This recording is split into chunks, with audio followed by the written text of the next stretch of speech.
freaking moly, guys. Ooh, that was so good. Plus Ultra. Like, seriously, My Hero Academia World Heroes Mission is the third movie in the franchise, and I gotta say, they keep them coming, guys.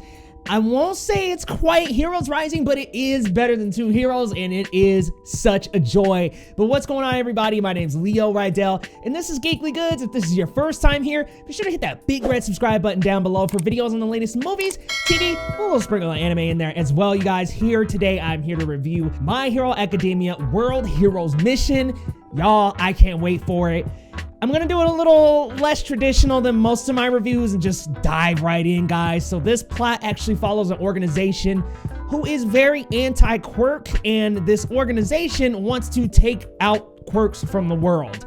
They want a world liberated and free of quirks, and it kind of reminded me of Amon from Legend of Korra Season 1.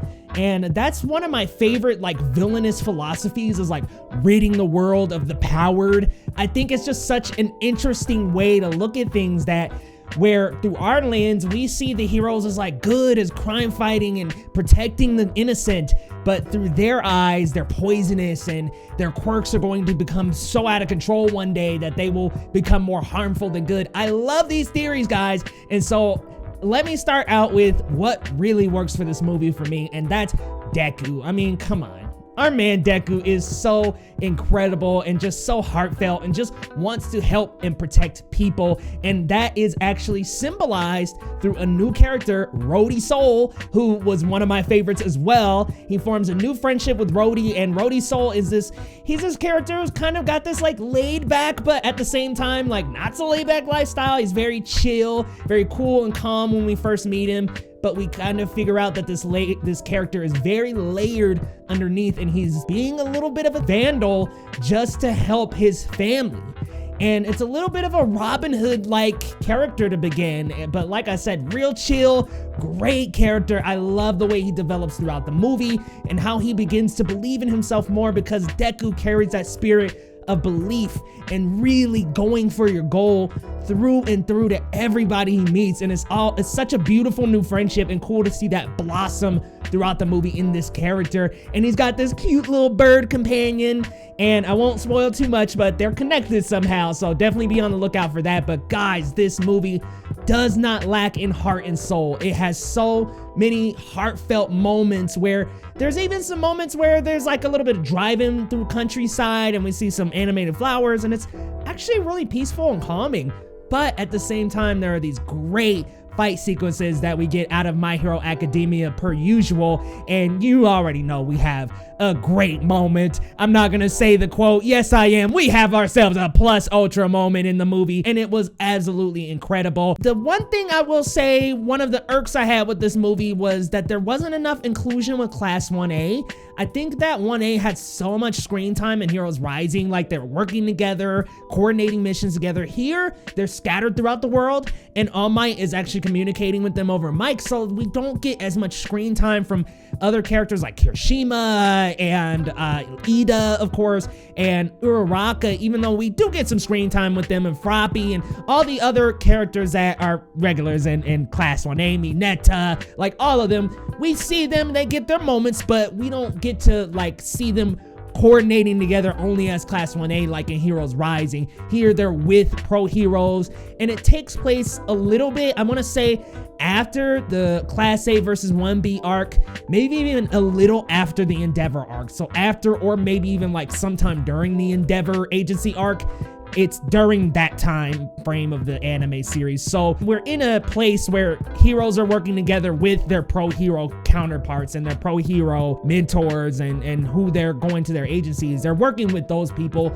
So we don't necessarily see them work together only as Class 1A. They're working with the pro heroes this time. So we don't see them as much, and that would be one of my gripes. But the villain in this movie, I can't quite remember his name off the top of my head, but another kind of gripe I had, because he almost is similar to other villains we've seen before, but I do like the philosophy and the anti-quirk theory that he's working off of. But there's a little bit of a twist, if you will, in that kind of almost topples his reasoning for me. I was kind of like, oh, it's a little bit like Amon too, just kind of takes away from the whole anti part of it, but I'm not gonna spoil, promise you, because I want you to go see this movie, and I'm actually gonna be making a spoiler video right after this one.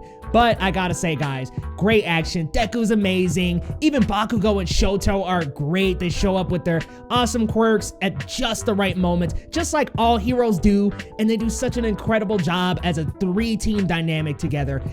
There are some other little gripes too I have, but I don't want to get too much into them without spoiling. There's just one thing I do gotta mention. The suits that are in the pictures are not in the movie that much. That's all I'm gonna say. They're not really in the movie as much as I expected, but that's one little gripe I can let go. I will say the story kind of felt paced a little odd at times. There wasn't nearly as much meat in the story as there was in Heroes Rising. I think in Heroes Rising, we got to really get close to the relationship of Bakugo and Deku, and here we didn't quite get that same chemistry. It was more Bakugo, Shoto, and Deku, but there still wasn't quite that chemistry. We really spend a lot of time with Rody and Deku and kind of have this contrasting character between the two as they develop and build. We start to see the potential in Rody's soul, and I just love that character. He's got this cool hairstyle. He's got this cool like jacket with the collar up. He's just this really cool, laid back, chill, slick character who I would love to see in the My Hero Academia universe one more time. Like, come on, My Hero, give him back to us one more time. We see Deku accomplish another amazing feat. Not gonna say what, but another amazing thing. And guys, these movies literally get me up out of my seat, and this one was no different. I was screaming when I saw the moment in the third act that just made this movie so worth it. Like I said, My Hero Academia does not slack in heartfelt moments, guys. So if I had to give a rating to My Hero Academia World Heroes Mission, I'm going to 8 out of 10. Look, I really did enjoy the heartfelt moments. Deku, this new character in Rody's soul. I loved the action sequences and the motivations behind the villains, their organization of forming these anti-quirk society type of beliefs. I really enjoyed those things, but there are a couple things that Heroes Rising had over this movie. One of them just being the relationship of Deku and Bakugo. The other just being like a more tight, cohesive story. You know what? The more I talk about it, I'm sitting at an 8.5, y'all. I ain't even want to sit up here front. I'm an 8.5, y'all. So 8.5 out of 10 for My Hero Academia World Heroes Mission, guys. Let me know if you've seen the movie down in the comments, and if you're going to check it out, or if you haven't seen it yet, how much are you anticipating it? Because guys, I gotta say, this one kind of snuck up on me, and it might be one of my favorite of the month. Y'all let me know your thoughts down in the comments zone. If you're new to the channel, be sure to hit that subscribe button, and we will see you next time on Geekly Goods.